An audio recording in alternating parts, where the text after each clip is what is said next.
c'est Maureen, j'espère que vous allez bien. Au mois de janvier, je n'ai pas fait de book haul, tout simplement parce que je n'avais pas reçu énormément de livres. Aujourd'hui, je reviens donc avec un book haul qui vous présentera les livres reçus au mois de janvier et au mois de février, et il y en a 17. Je pensais qu'il y en aurait un peu plus, puisque j'ai également fait 2 petites commandes aux éditions Durier. Il y a 6 ou 7 livres qui devraient arriver très bientôt. Je pensais que je les recevrais avant la fin du mois de février, mais en fait non, je pense que l'éditeur a pris un petit peu de retard dans la préparation des colis, donc ce sera pour le mois de mars. Au mois de mars, normalement, vous aurez un gros colis des éditions Durier. Ces 2 derniers mois, j'ai reçu pas mal de services presse, quelques cadeaux et j'ai aussi fait quelques achats, notamment une commande un petit peu impulsive sur le site Gilbert Joseph. Ça faisait 1 an que je n'avais pas passé commande. Là, il y avait plusieurs titres qui m'intéressaient qui étaient d'occasion, d'autres qui étaient neufs. J'en ai profité, j'avais envie de me faire plaisir. Je me suis commandé 7 livres que vous allez voir à la fin de la vidéo. Je commence par les services presse. Il y en a eu 5 ces 2 derniers mois. Le premier, il s'agit de In the 70s, aventure dans la contre-culture, écrit par Barry Miles aux éditions Le Castor Astral, collection Castor Music. Comme le titre l'indique, on va parler des années 70, de la musique des années 70 notamment, et la musique des années 70 aux États-Unis. Même si l'auteur nous propose plus ici une fiction, alors pas forcément une fiction, mais disons un récit quand même qui se rapproche du roman, des mémoires plutôt, puisqu'il utilise la première personne du singulier et il nous raconte des souvenirs plus ou moins inventés, plus ou moins romancés. Même si on a ce côté un petit peu roman fiction, ça reste quand même très très dense. Donc pour le moment je n'ai lu qu'une 30aine de pages. Je pense que je vais mettre quand même un petit moment à venir à bout de cette lecture, et pourtant je suis déjà en retard puisque j'ai reçu ce livre grâce à la dernière opération masse critique de Babelio. Il faudrait que j'accélère un petit peu, mais voilà, c'est assez dense, ça se lit pas forcément très rapidement, c'est hyper intéressant, mais il y a énormément d'informations là-dedans, énormément de références à des musiciens, des groupes, des poètes, des acteurs de la musique et de l'art dans les années 70. Donc voilà, c'est des noms que je ne connais pas forcément, donc ça demande une certaine assimilation. C'est très intéressant, mais très dense comme je vous le disais, donc je pense que c'est quand même un livre qui va m'occuper quelques jours, voire quelques semaines. Thomas Laurent m'a proposé de recevoir son livre qui s'appelle Le signe du diable, c'est édité aux éditions Zinedi. C'est un titre qui mélange plusieurs genres. On va partir du côté historique puisque ça se déroule au XVe siècle. Il va y avoir également une sorte d'enquête policière. Et à tout ça s'ajoutent les thèmes de la sorcellerie, des superstitions et de l'inquisition. C'est plutôt des thèmes qui m'intéressaient quand j'étais ado ou jeune adulte. Ça fait longtemps que j'ai pas lu de livre du genre, mais justement je me dis que pour me replonger là-dedans, pourquoi pas tenter Le signe du diable de Thomas Laurent, que je remercie pour sa confiance et j'espère vous en parler très vite. Autre titre proposé directement par son auteur que je remercie encore une fois, il s'agit de Creuse la mort de Paul Clément, c'est auto-édité. J'ai déjà lu et apprécié un autre titre de Paul Clément il y a quelques mois maintenant. Il s'agit des Décharnés, c'était une histoire de zombies, je vous invite à aller voir ma chronique si ça vous intéresse. Là on va continuer du côté de l'horreur, mais j'ai l'impression qu'il y a un petit côté un peu humoristique quand même, en tout cas c'est ce que me fait penser la 4e de couverture. Je vous lis juste les premières lignes. Que feriez-vous si chaque nuit une fosse était creusée dans votre jardin? Vous la rebouchez, une nouvelle vous y attend le lendemain. Vous interrogez les autorités, nul ne vous répond. C'est la situation à laquelle Frédéric, un banquier de province, est confronté lorsqu'il découvre un beau matin une mystérieuse fosse en plein milieu de sa pelouse. Décidé à en découvrir l'origine, il est loin de se douter de l'ampleur que les événements vont bientôt prendre. Et s'il creusait sa propre tombe, celle de sa famille et de ses proches? Voilà, c'est assez intriguant, j'aime beaucoup la couverture et je fais confiance à Paul Clément parce que côté style, j'avais été vraiment très charmée par Les Décharnés, j'avais trouvé ça très bien écrit, très visuel, très rythmé, et il y avait eu aussi de l'émotion, ça m'avait beaucoup plu. Voilà, je suis curieuse de le découvrir avec ce 2e roman, je lui fais confiance, je suis sûre que ça va me plaire. C'est ensuite Jérôme des éditions Actu SF qui m'a proposé de découvrir un des titres de leur dernière collection, collection Bad Wolf, et j'ai choisi Sorcière associée de Alex Evans. Je ne sais pas ce que vous pensez de cette couverture, mais moi je la trouve absolument magnifique. Je sais que ce n'est pas un critère de sélection, mais quand même ça compte. Alors là, c'est de la fantasy teintée de steampunk.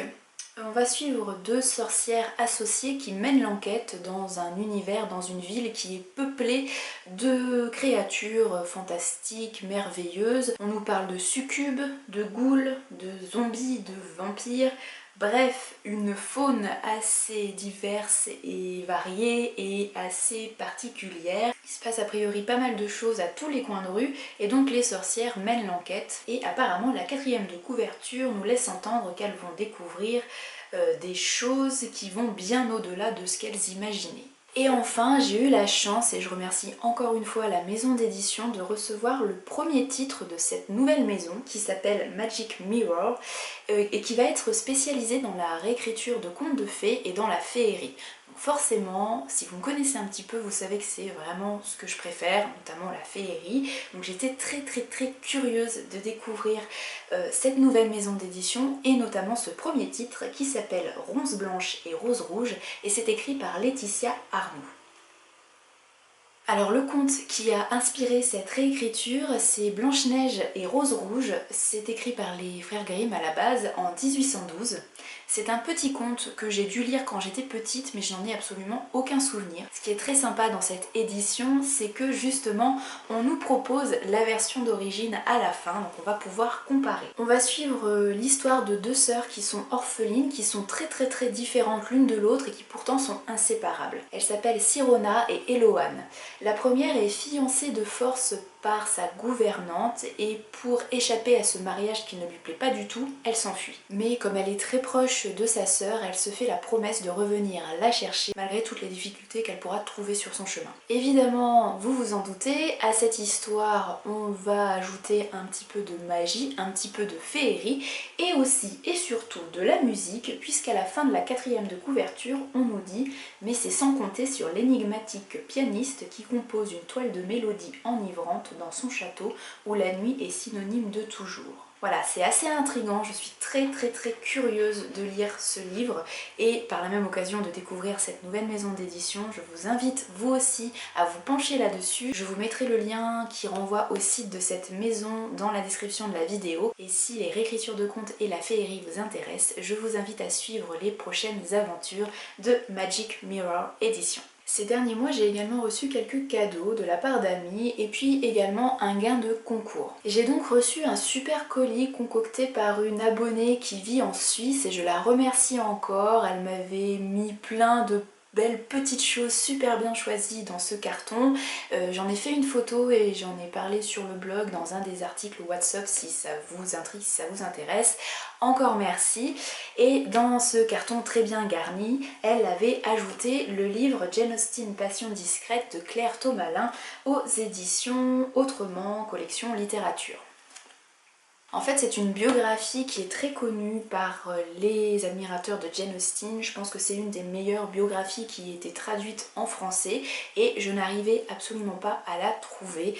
Donc je suis ravie de l'avoir enfin dans ma bibliothèque et j'espère pouvoir m'y plonger très vite puisque comme vous le savez, Jane Austen c'est une auteure de la toute fin du 18e, début 19e siècle, anglaise qui m'interpelle, m'intrigue énormément. J'ai lu tous ses romans majeurs, Orgueil et préjugés, Raison et sentiment, Persuasion, etc. Je vous invite à le faire si vous aimez la littérature classique et si vous aimez la littérature féminine un petit peu engagée quand même, puisque Jane Austen était assez en avance sur son temps et savait très bien se moquer des mœurs de son époque, de la petite bourgeoisie anglaise.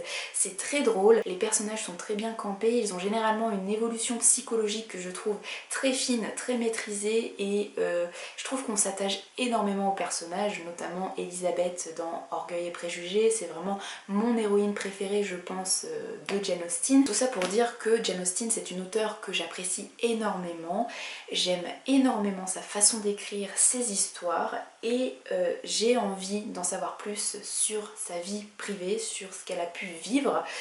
J'en sais un petit peu parce que j'ai pu lire sur internet, sur Wikipédia notamment, mais une biographie complète et détaillée, c'est vraiment ce qui me manquait dans ma bibliothèque.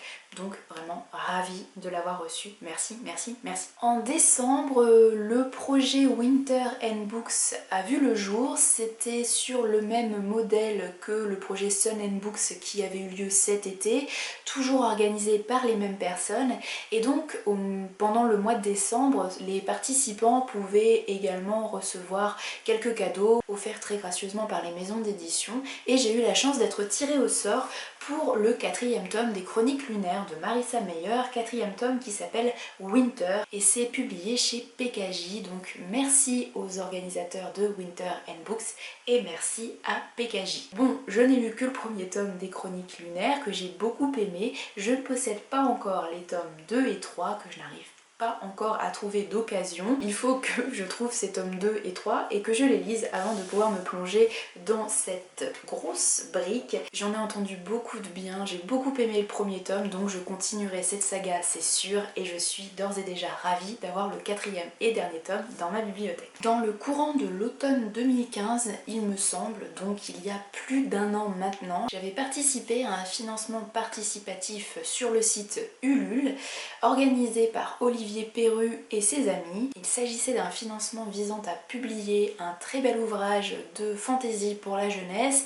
ouvrage très largement illustré et avec énormément de goodies. Donc j'ai reçu dans le courant du mois de janvier, quasiment un an et demi après avoir financé, un gros carton dans lequel il y avait beaucoup de goodies que je n'ai pas ressorti pour tourner cette vidéo mais que vous pouvez voir en photo sur un des articles WhatsApp du blog, articles dans lesquels je vous présente mes dernières acquisitions en photo et plein d'autres petites choses pour ceux qui ne connaissent pas le principe. Donc voilà, si vous voulez savoir ce qu'il y avait dans ce carton, il y a une ou plusieurs photos sur le blog et je vous montre surtout le livre qu'il y avait et que j'ai aidé à financer et qui s'appelle Daryl Ouvre-Monde. Comme vous le voyez, c'est une brique énorme qui fait quasiment 700 pages, qui est reliée, donc en dur, et qui est très illustrée.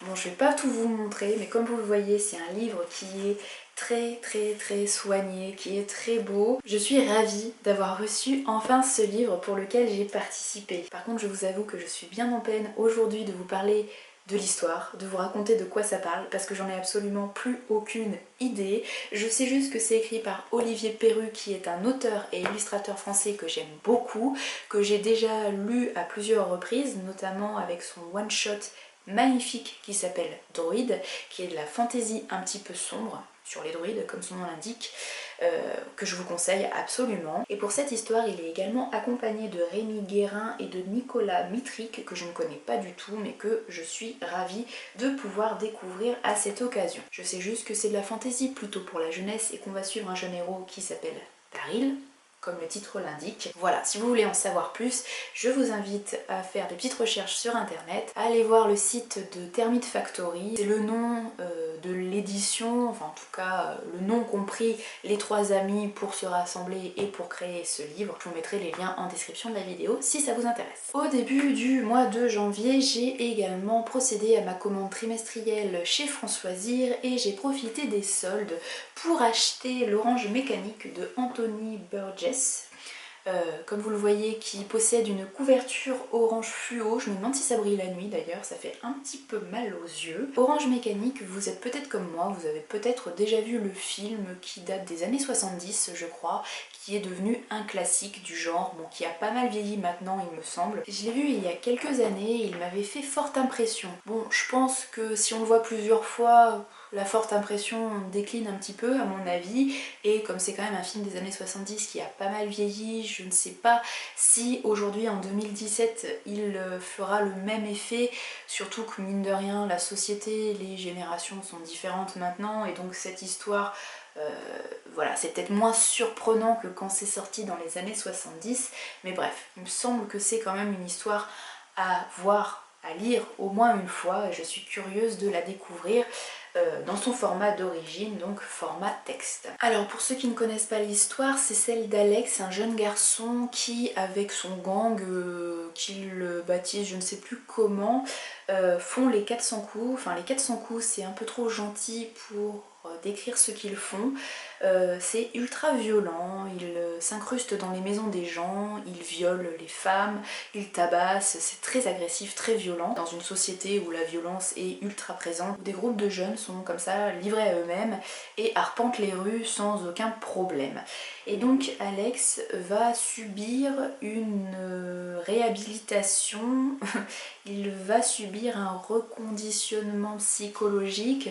J'ai cette scène du film très marquante pendant laquelle il est installé des heures durant devant un film qui est là pour le reconditionner et on lui installe je ne sais plus quoi pour qu'il garde les yeux ouverts, pour que vraiment il absorbe, il assimile ce qu'on lui fait entrer de force dans la tête. C'est très très très marquant comme image je trouve. On va également parler, comme vous le voyez, de reconditionnement psychologique. C'est quelque chose qui a été très utilisé il me semble aux États-Unis et en Russie pour voilà, conditionner des gens. On les met dans des pièces et on leur fait voir des images comme ça et ça leur retourne complètement le cerveau. Ça a existé, peut-être que ça existe encore, ça fait un petit peu peur. C'est un sujet qui est franchement pas inintéressant à mon goût et je suis curieuse de découvrir ce que vaut le texte d'origine qui a été écrit dans les années 60 il me semble. Beaucoup plus mignon, chez France Loisirs, j'ai profité de cette commande pour prendre le 4e tome des Carnets de Cerises,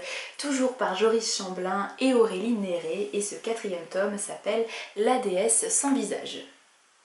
J'ai lu le 3e volume il y a quelques semaines puisqu'il était dans mon challenge Cold Winter, ça parlait de Noël, de fête de fin d'année, donc ça tombait très très bien. 3e volume que j'ai beaucoup aimé, alors c'est toujours pas un coup de cœur à la hauteur du 1er tome qui m'avait vraiment ému, retourné, ça avait été magnifique. Bon, ça reste quand même une excellente lecture, hein. Les volumes 2 et 3 ont été très très bons. Là je suis curieuse de voir comment grandit la petite cerise, ce qui va lui arriver, quelles sont les relations qu'il va y avoir avec sa maman. Je pense qu'on va parler un petit peu plus de son papa et de la disparition de celui-ci parce que finalement on ne sait toujours pas trop ce qui s'est passé. Cerise grandit, on continue à la découvrir et je suis ravie de pouvoir poursuivre l'aventure. Et je termine avec la commande Gibert que j'ai passée il y a quelques jours. En fait, j'ai emprunté pas mal de titres graphiques à la médiathèque ces dernières semaines, des titres graphiques que j'ai adoré, mais vraiment ça a été des coups de cœur énormes et j'avais très envie d'avoir ces livres dans ma bibliothèque. Donc j'ai profité que certains d'entre eux soient d'occasion sur le site Gibert Joseph pour passer une commande et comme j'avais envie de me faire plaisir, j'ai également ajouté quelques titres neufs à cette commande et je me suis retrouvée hier avec un colis dans ma boîte aux lettres, un colis qui contenait les 7 titres que j'avais commandés. Ça a été génial pour terminer cette semaine qui a été assez fatigante, ça m'a remonté le moral et je suis ravie d'avoir ces 7 livres dans ma bibliothèque, je vous les montre tout de suite. J'ai commandé La colère de Banshee de Jean-François Chabat et de David Sala aux éditions Casterman. Je vous en ai parlé il y a quelques semaines dans un update lecture et également sur le blog. C'est un album pour les petits, mais un album coup de cœur. J'ai adoré. Ça parle d'une petite fille qui s'appelle Banshee qui fait une énorme colère et donc on revient dans cette histoire sur une légende irlandaise, la légende de la Banshee, et en même temps on parle de la gestion de la colère pour les petits. En plus du thème qui m'intéresse beaucoup, ce qui est particulièrement génial et magnifique dans cet album, ce sont les illustrations. Alors je sais pas si ça va bien passer à la caméra, mais en fait ce doré là, ça fait penser à Klimt forcément, mais je préfère David Sala à Klimt personnellement.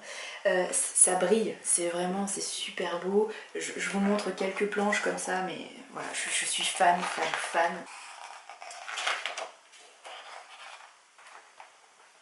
Ah, cette petite fille qui fait une grosse colère. Voilà, et la double page finale, magnifique. Du doré, du fauve, c'est du vert, c'est magnifique. J'adore. Et je ne peux que vous conseiller ce magnifique album. Que vous ayez des enfants ou que vous aimiez vous-même les albums, ce qui est mon cas, j'ai ma petite collection rien que pour moi. Autre titre emprunté à la médiathèque et qui a été un tel coup de cœur qu'il fallait que moi aussi je l'ai dans ma propre bibliothèque, donc je l'ai commandé. Il s'agit du Grand Méchant Renard de Benjamin Renner aux éditions Champlain. Il a reçu le prix Angoulême il y a quelques années, l'année dernière ou peut-être un petit peu avant, parce que je suis un petit peu en retard, ça date de 2015 donc il y a peut-être 2 ans, il a peut-être eu le prix Angoulême il y a 2 ans. c'est génial, c'est drôle, c'est émouvant. Quand je l'ai ouvert, je me suis dit ouais, le style des dessins c'est peut-être pas forcément un truc qui me parle plus que ça, mais en fait ça fonctionne super bien, les dialogues sont savoureux, les situations sont cocasses. Ce renard qui veut passer pour un grand méchant n'y arrive pas du tout et il est hyper attachant et on l'adore suivre ses aventures. Donc pour vous raconter un petit peu l'histoire, voilà, c'est un renard qui meurt de faim, qui vit à côté d'une ferme et qui essaye tous les jours ou quasiment d'entrer dans cette ferme pour aller voler des œufs, pour aller manger des poules et des poussins. Et en fait il est tellement nul ce renard qu'il n'y arrive pas, il repart toujours la queue entre les jambes, il est chassé par tous les animaux de la ferme, par le chien, par le lapin, par les poules hein, qui sont très, très actives, très guerrières ces poules. Il parle de ce problème au grand méchant loup et le grand méchant loup lui donne l'idée d'aller voler des œufs et de les couver pour que ces œufs éclosent et pour que les poussins grandissent, et plus les poussins seront grands, plus il y aura de choses à manger dessus. Donc le renard arrive à voler 3 œufs, il les couve bien malgré lui, hein, et il se retrouve avec 3 petits poussins qui le prennent pour leur mère. Et là, les problèmes commencent.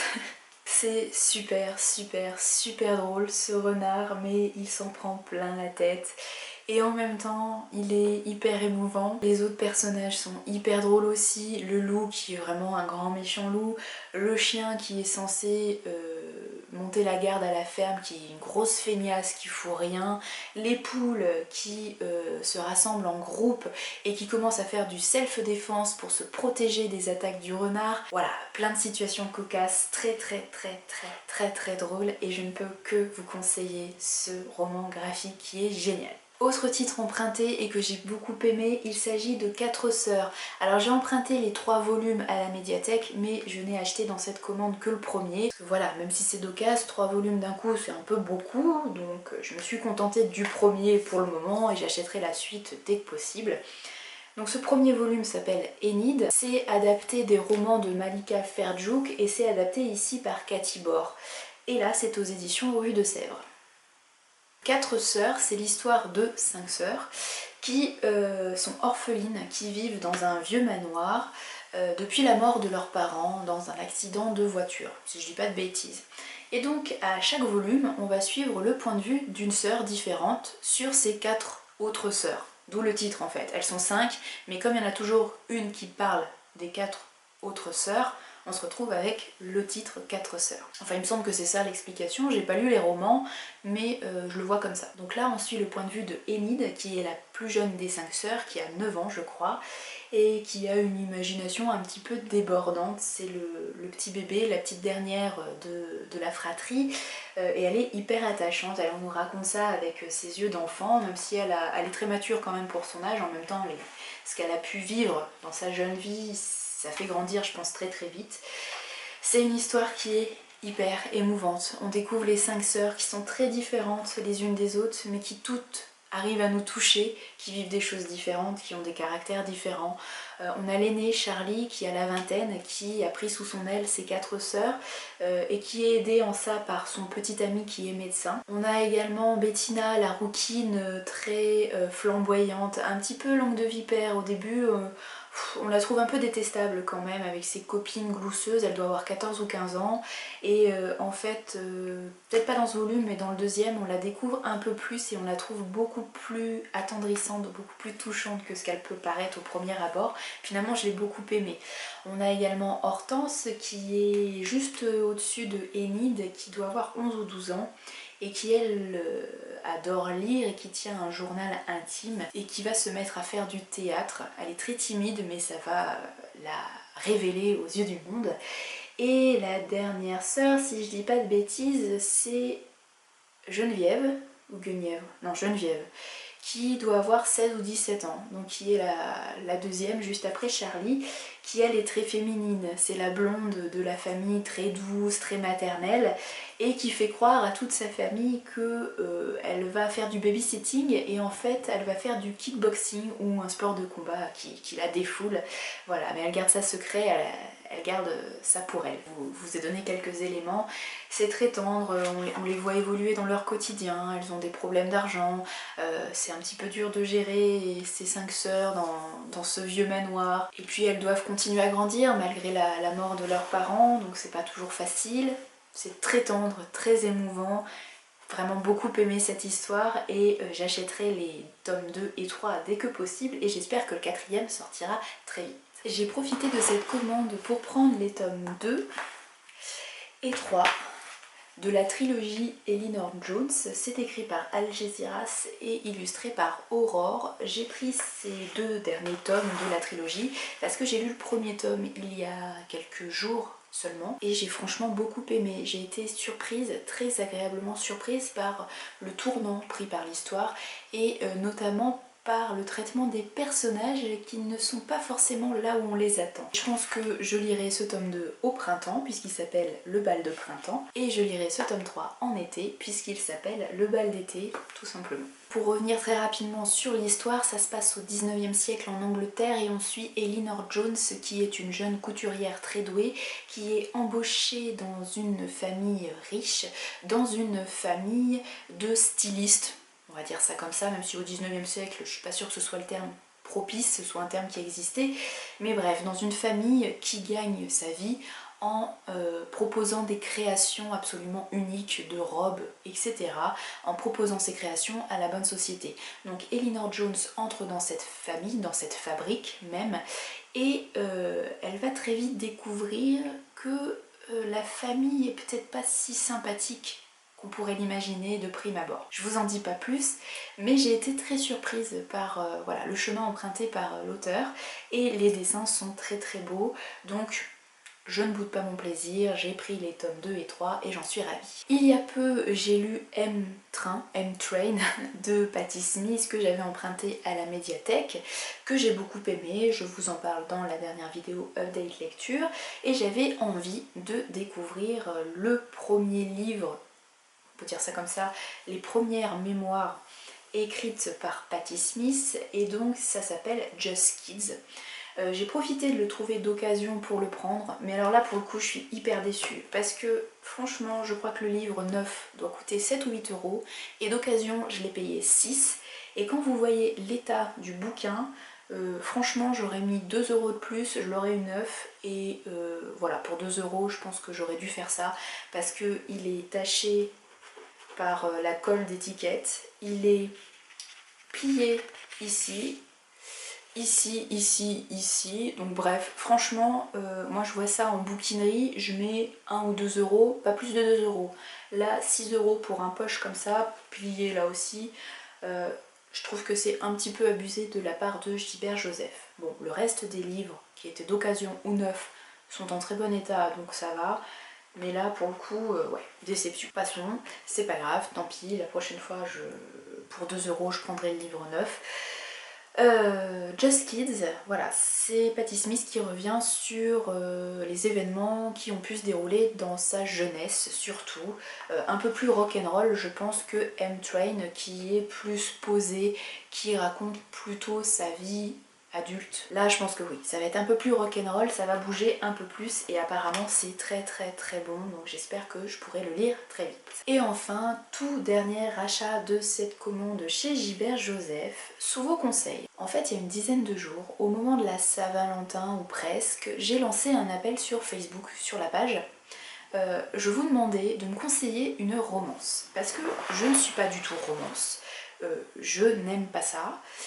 Enfin, c'est pas que j'aime pas ça, c'est que je n'arrive pas à trouver des romances qui soient bien écrites, qui soient crédibles et dans laquelle je pourrais me reconnaître, dans laquelle je pourrais m'identifier au personnage. Généralement dans les romances, je trouve que les héroïnes sont particulièrement cons, complètement cruches, complètement naïves, on nous les présente comme inexpérimentées et complètement désespérées parce qu'elles ne trouvent pas d'hommes pour occuper leur vie. Donc, moi, ça me gêne énormément comme discours, puisque non, on n'a pas forcément besoin d'être avec quelqu'un pour être bien et pour être épanoui. Donc oui, c'est bien d'être avec quelqu'un, mais voilà, c'est pas parce qu'on est seul, c'est pas parce qu'on est une femme seule qu'on est complètement désespéré et qu'on ne fait rien de notre vie et que notre vie est pourrie. Donc voilà, déjà ça c'est un discours qui me gêne, et quand en plus les jeunes filles sont inexpérimentées et que on leur fait vivre un peu tout et qu'elles acceptent tout parce qu'elles tombent tellement amoureuses et qu'elles sont tellement inexpérimentées qu'elles se font avoir, en gros, bref. Ce sont des discours qui me gênent, et quand en plus le mec qu'elles rencontrent est forcément magnifiquement beau, milliardaire, complètement macho, parce que forcément, hein, des milliardaires très beaux et célibataires, ça court les rues, évidemment. Voilà, ça me gêne énormément, tous ces clichés, c'est vraiment pas du tout l'image de la femme que j'ai envie de trouver dans des romans, dans des romances. Et ce qui me gêne aussi, c'est que généralement, je trouve ça pas du tout crédible pour un sou, je n'y crois pas. Je ne m'identifie pas du tout aux personnages, surtout pas à ces héroïnes coconnes qui ne pensent qu'aux mecs et qui ne peuvent pas vivre sans. Les mecs me font pas rêver du tout, le côté très dominant, macho, etc. Mais alors là, pas du tout, et encore moins quand il est en kilt et qu'il est écossais, et qu'il est milliardaire et sadomaso. Voilà, ça, je ne m'identifie pas au personnage, ça ne me fait pas rêver, et je ne trouve pas ça crédible du tout. Donc, j'ai lancé un appel sur Facebook en disant « J'aimerais lire une romance, mais je ne veux pas avoir ça, donc ce que je viens de vous citer, et je veux que ce soit bien écrit, et je veux que ce soit crédible. » Donc vous m'avez donné pas mal de références, pas mal de titres, certains que j'ai déjà lus et que j'ai beaucoup aimé, donc c'est bien, vous avez un petit peu perçu ce que je voulais, et d'autres que je connaissais de nom, mais qui m'avaient pas plus parlé que ça, et d'autres que je ne connaissais pas. Donc voilà, merci, vous avez répondu largement à l'appel et vous m'avez donné des titres que je retiens ou pas, et dont un qui m'a donné pas mal envie. Vous m'en avez bien parlé, donc merci. Il s'agit d'un tome 1 d'une série qui s'appelle Les Frères O'Neill. Et ce premier tome s'appelle La danse hésitante des flocons de neige, c'est de Sarah Morgan et c'est aux éditions Harlequin. Alors déjà, même si je suis pas très girly, toutes ces petites paillettes et tout, je trouve ça super joli. Donc c'est déjà un bon point. Bon, c'est con parce que ça se passe au moment des fêtes de fin d'année, au moment de Noël, donc ça serait mieux que je lise cette histoire à Noël, mais tant pis, j'ai bien envie de m'y plonger maintenant. Donc voilà, c'est pas grave, si ça me plaît, je lirai le deuxième tome, je l'achèterai et je le garderai pour Noël prochain. Donc on suit une héroïne qui apparemment est un peu bourreau de travail, working girl, donc ça me plaît bien, qui aime pas trop Noël et qui se retrouve embauchée pour redorer l'image d'une station de sport d'hiver de luxe. Donc a priori la quatrième de couverture nous dit que pour elle c'est pas mal parce que ça va lui donner l'occasion de fuir la ville et de se noyer dans le travail. Bon, ça reste un peu classique, un peu cliché, mais pourquoi pas, c'est déjà une mise en place qui m'intrigue, qui m'inspire plus que d'autres romances, donc pourquoi pas. Une héroïne qui apparemment est bien dans ses pompes, qui a un boulot intéressant, et voilà, ça va bien dans sa vie, donc ça aussi ça me plaît pas mal. A priori je pourrais plutôt bien m'identifier à elle, donc c'est plutôt bien parti. Et forcément elle va être embauchée par un homme, un jeune homme, qui a une voix grave et un sourire assuré. Bon, là... Enfin, un peu plus dans le cliché, ça me plaît peut-être un petit peu moins, mais à voir. Il s'appelle Jackson O'Neill et il possède une famille encombrante. Ils sont tous brillants, attentionnés, charmants, et elle va se retrouver au milieu de ça. Bon, je sais pas trop ce que ça peut donner, ça reste assez classique, assez cliché a priori, mais pourquoi pas, si c'est pas trop mal écrit, et si j'arrive à m'identifier et à m'attacher à l'héroïne, pourquoi pas, ça peut peut-être le faire.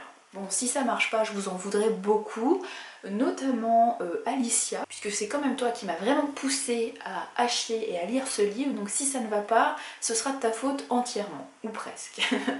Mais bon, je vais essayer d'y aller le cœur léger, sans trop d'a priori, essayer de me laisser aller, même si c'est peut-être pas forcément très crédible, si c'est pas de la grande littérature.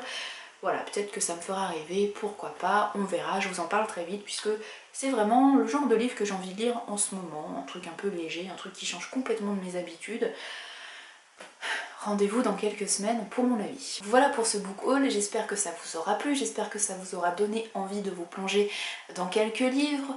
J'espère que ça vous aura donné de nouvelles idées. Si vous aussi vous avez fait de belles réceptions ces dernières semaines, ces derniers mois, si vous aussi vous avez envie de me conseiller un livre que vous avez adoré et qu'il faut absolument que je lise, n'hésitez pas, les commentaires sont là pour ça. Je les lis tous avec énormément d'attention, j'essaye d'y répondre au plus vite, même si c'est pas toujours facile, je fais au mieux. En tout cas, un immense merci pour tous vos commentaires bienveillants, pour tous vos petits pouces levés, vos petits pouces bleus, ça fait très plaisir. Je trouve que dans ce monde très noir, très agressif, où on vit quand même une époque qui n'est pas forcément hyper joyeuse, et bien toutes ces marques de positivisme, de bienveillance, ça fait du bien au moral, et je vous assure que c'est hyper important. Chaque petit passage, chaque petit clic que vous faites sur les vidéos, chaque petit pouce en l'air, voilà, ça vous prend, vous, un dixième de seconde, mais pour moi c'est hyper important. Donc merci à ceux qui pensent à avoir un petit geste comme ça, positif. Et merci encore plus à ceux qui prennent le temps de commenter, parce que je sais qu'on n'a pas toujours le temps, je suis moi-même une commentatrice absolument médiocre. Donc merci vraiment à ceux qui prennent le temps de commenter, ça me fait chaud au cœur. Voilà, merci d'être là, merci d'être bienveillant, merci de m'encourager au quotidien, surtout quand j'ai des coups de mousse qui arrivent assez régulièrement. Mais c'est parce que c'est l'hiver et qu'on n'a pas assez de soleil, c'est pour ça. Voilà, je suis dans une phase un peu plus mollassonne en ce moment, mais ça revient, comme vous pouvez le voir. La bonne humeur est là, l'envie de faire des vidéos est là, l'envie de partager mes dernières découvertes et mes derniers achats est toujours là. J'adore ça, j'adore tourner des vidéos, j'adore échanger avec vous en commentaire, j'adore voir que vous êtes au rendez-vous, voir que ça vous plaît, que vous mettez des petits pouces en l'air. Voilà, ça me motive à continuer encore et encore et à en faire encore plus, à faire encore mieux, en tout cas j'essaie. Bref, j'arrête là, c'est déjà beaucoup trop long, je vous remercie, je vous souhaite de très belles lectures et je vous dis à très bientôt. Je ne sais pas quand et je ne sais pas avec quel genre de vidéo, on verra, ça se fera au feeling quand j'aurai le temps, la motivation. Bref, je vous tiens au courant sur les réseaux sociaux. Salut, merci encore et à très vite.